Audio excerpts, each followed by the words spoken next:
O Dalicani volta para falar um pouco mais do Atlético, né? O Atlético que empatou ontem com o Fluminense, agora tem uma semana aí para se preparar para enfrentar o Atlético Mineiro. O jogo é no sábado, 4 da tarde, também em Curitiba, na Arena da Baixada.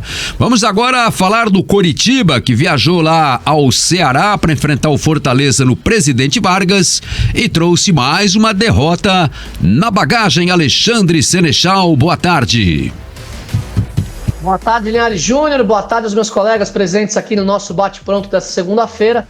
E um abraço especial a você, nosso ouvinte aqui da Jovem Pan News Curitiba, tanto no rádio, no 107.1 FM, como também no nosso YouTube, Jovem Pan Grupo RIC. Quinta derrota seguida do Coritiba no Brasileirão, Linhares. O Coritiba, que agora, desde a rodada passada, é o 19º colocado, apenas 14 pontos conquistados.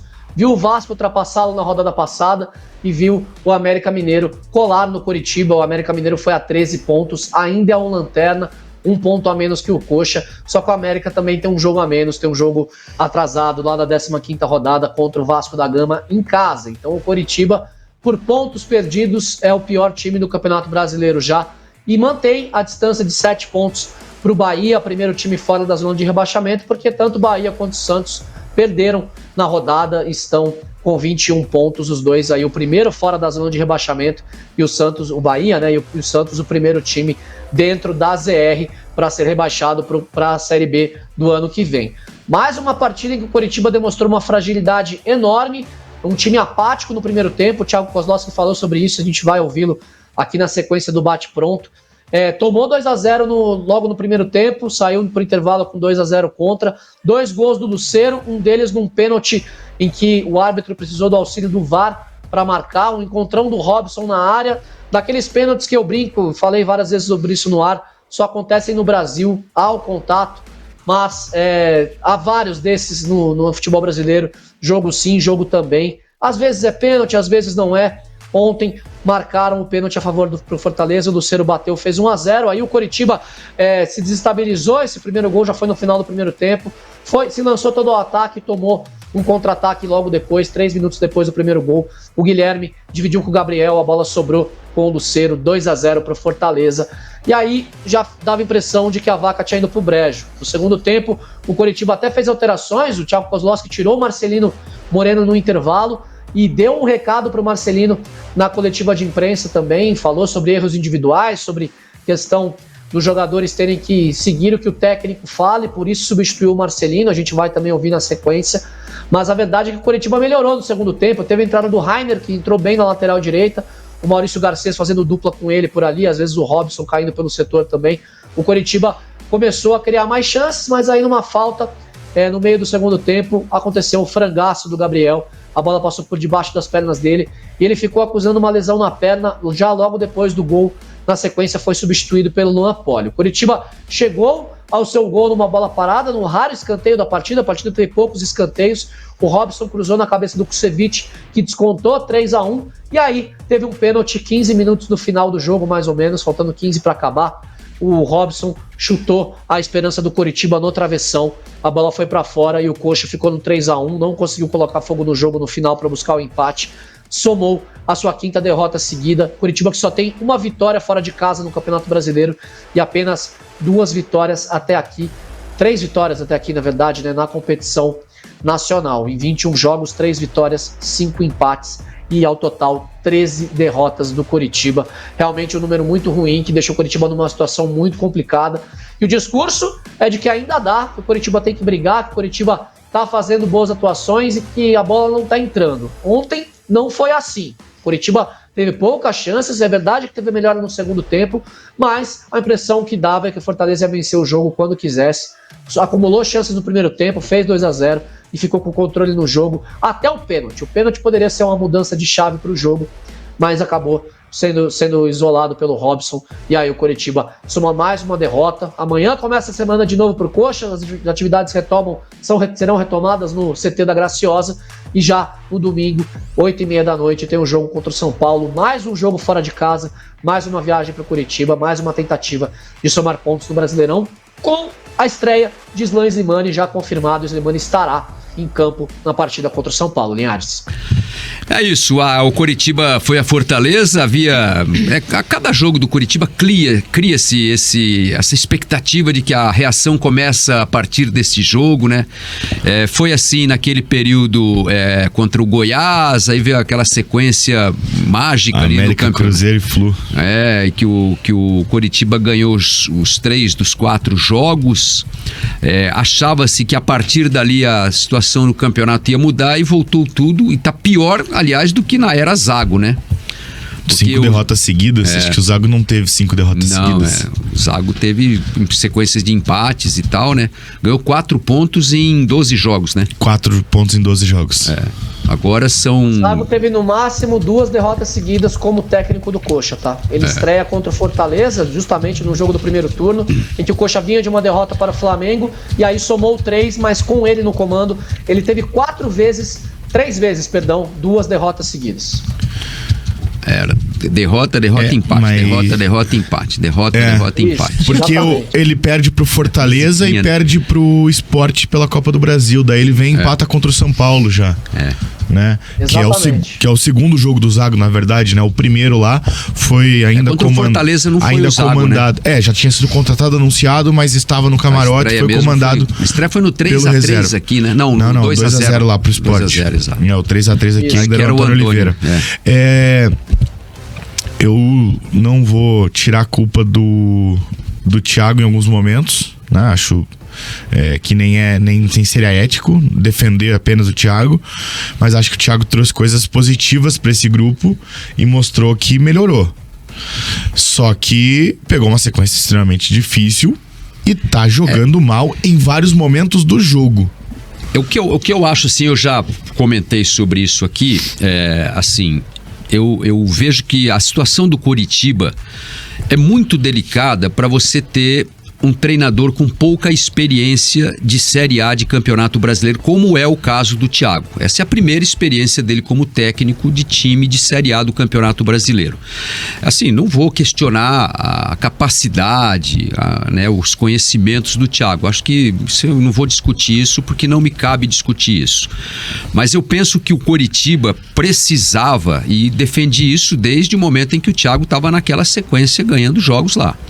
O Coritiba, eu acho que precisa trazer um técnico de experiência e principalmente nesse tipo de situação que o Coritiba está vivendo. Há muitos técnicos aí no futebol brasileiro que são caras especializados em trabalhar times nessa situação do Coritiba, já provaram isso em outras ocasiões aí. Então acho que o Coritiba, nesse momento, a situação acho que é irreversível. A questão do rebaixamento, ele está a cada rodada caminhando para se concretizar. Sim. Né? A situação do Coritiba, o Coritiba se meteu num buraco que eu acho que ele não vai conseguir sair, infelizmente. Também acho que não. É uma situação delicadíssima no campeonato. Por quê? Porque não mostra capacidade de reação. Mostrou em 4 jogos uma capacidade de reação que não conseguiu manter, né? Coritiba reagiu em 4 jogos, conquistou lá 10 pontos em 12 e causou a falsa impressão de que ia reagir no campeonato e não reagiu, estagnou naquilo ali, né? Assim, eu não vejo no cenário atual, com jogadores atuais, botar o Slimani lá não vai resolver o problema do Coritiba, botar o Samaris, que foi contratado, enfim, esses jogadores que estão aí e o treinador não estão conseguindo mudar o quadro, infelizmente. Eu acho que assim, o Coritiba hoje tá numa situação completamente difícil, acho que é quase que impossível de reverter. E outra coisa, só para completar, Dalk, eu acho o seguinte, que o cenário atual vai queimar o potencial de um grande treinador que é o Thiago Kozlowski. Eu concordo que pode acontecer. Concordo mesmo. Não, eu já vejo um monte de gente no chat aqui falando mal do Thiago. E o Thiago tem muito potencial. Tem. Claro que talvez falte experiência, mas sem trabalhar nunca vai ter experiência. Isso é bom deixar claro. Não, né? Eu concordo. É claro que é difícil o momento, mas o cara não vai falar, não vou recusar essa oportunidade aqui porque o momento não é bom. Não vai. Só que assim, pra mim o Coritiba errou nas contratações. É simples. Sim. Em boa parte delas. O Coritiba não contratou um jogador de ataque que preste. Nenhum. tirando o Slimani, que chegou agora e nem estreou. Nenhum jogador de ataque que preste. Quem prestava foi embora porque se envolveu com o esquema de aposta. Aleph Manga, só.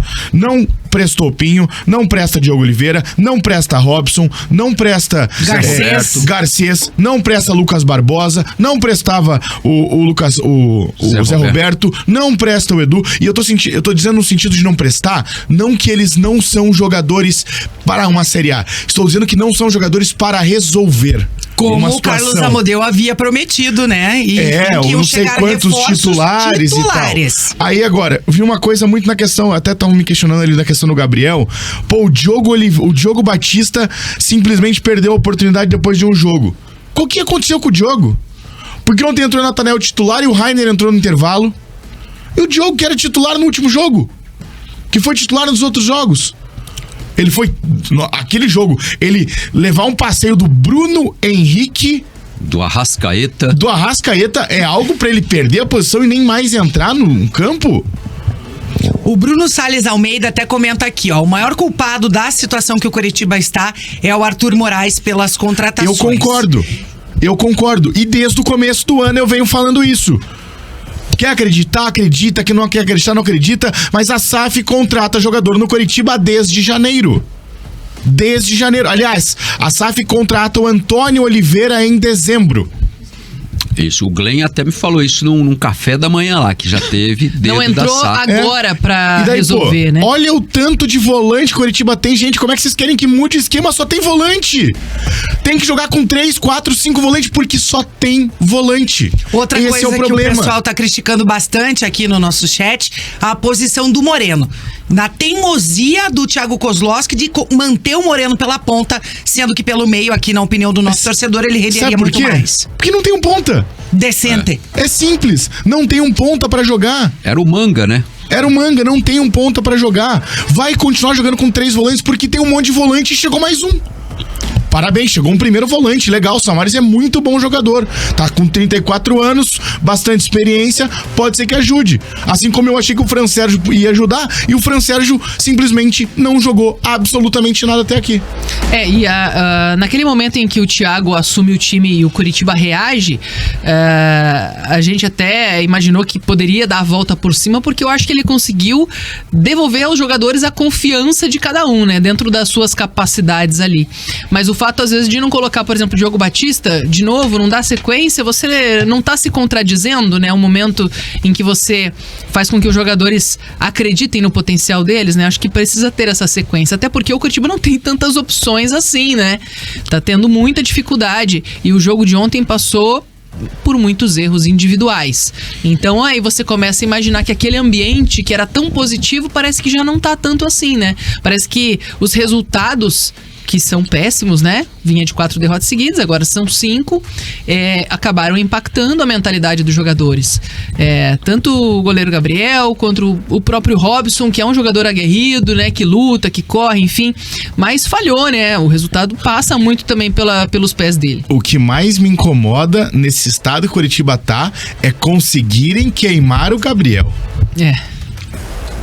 Pra mim, ver o Gabriel sendo queimado.